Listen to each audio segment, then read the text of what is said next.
जादू टोना जैसी चीजें खतरनाक है, लेकिन जब उनका प्रयोग एक बहू के हाथों होता है तो वो कितनी मजेदार हो जाती है, खुद देखिए।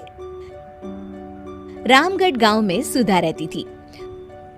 सुधा की सास उससे बड़ा काम कराती, तो पति ऐसा जो ना कभी घुमाने ले जाता और ना ही कभी कोई तोहफा लाता।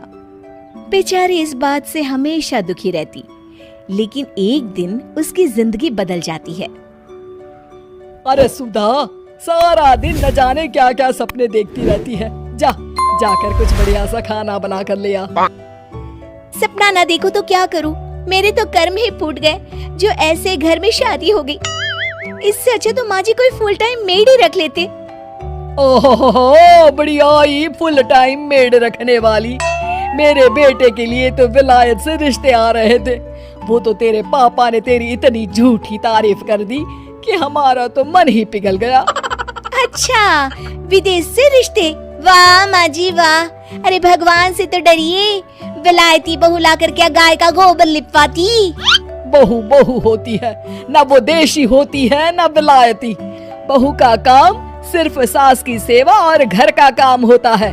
और सुन, तुझे मैं क्यों बताऊं कि मैं क्या करती? जाकर घर का काम कर। सुधा मन महसूस कर वहाँ से चली जाती है। शाम को सुधा का पति जल्दी घर आता है, जिसे देख सुधा खुश हो जाती है।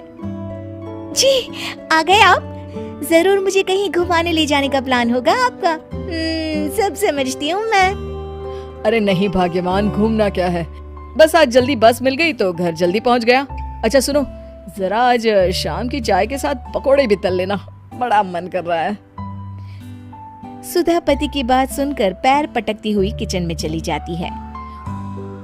वो काम करते करते खिड़की के बाहर देखती है कि तभी उसे एक चमकीली सी कॉपी दिखाई देती है।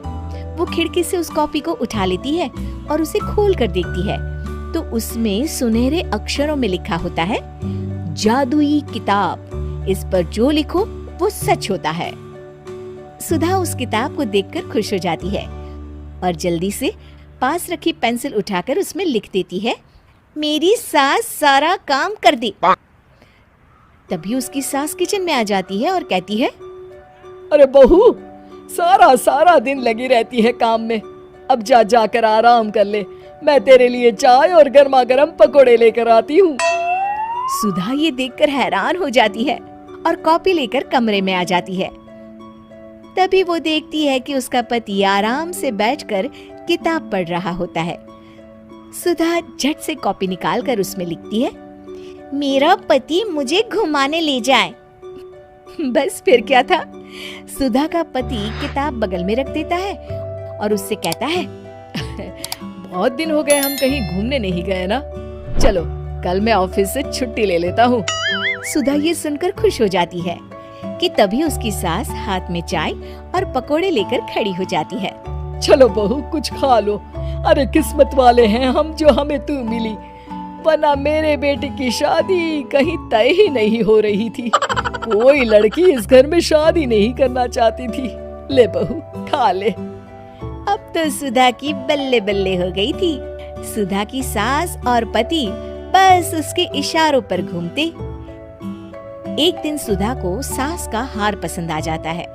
वो सास से कहती है, माँ जी कितना खूबसूरत हार है, क्या ये हार आप मुझे दे देंगी? ओए होए, बढ़िया ही, मुझे दे देगी?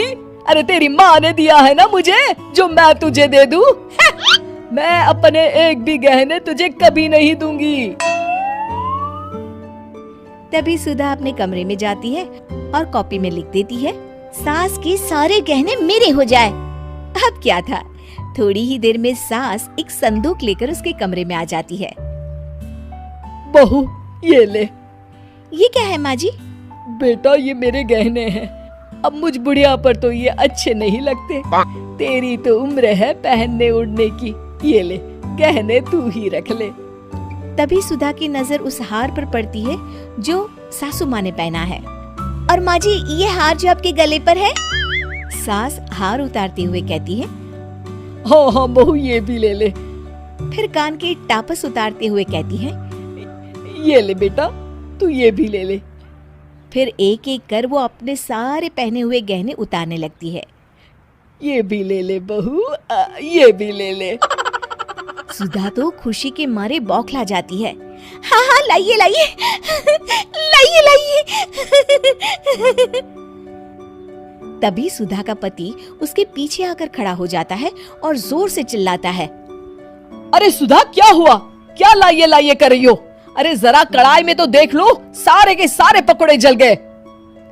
तभी सुधा की सास भी उसके सामने आ जाती है। इस लड़की से तो एक काम ठीक से नहीं होता, दिन भर सपने ही देखती रहती है। तभी सुधा को होश आता है। वो खिड़की के बाहर देखती है जहाँ उसे कुछ दिखाई नहीं देता। दरअसल जादुई वादुई कुछ नहीं था, वो सिर्फ एक काल्पनिक सपना था जो सुधा अपनी जिंदगी से तंग आकर देख रही थी।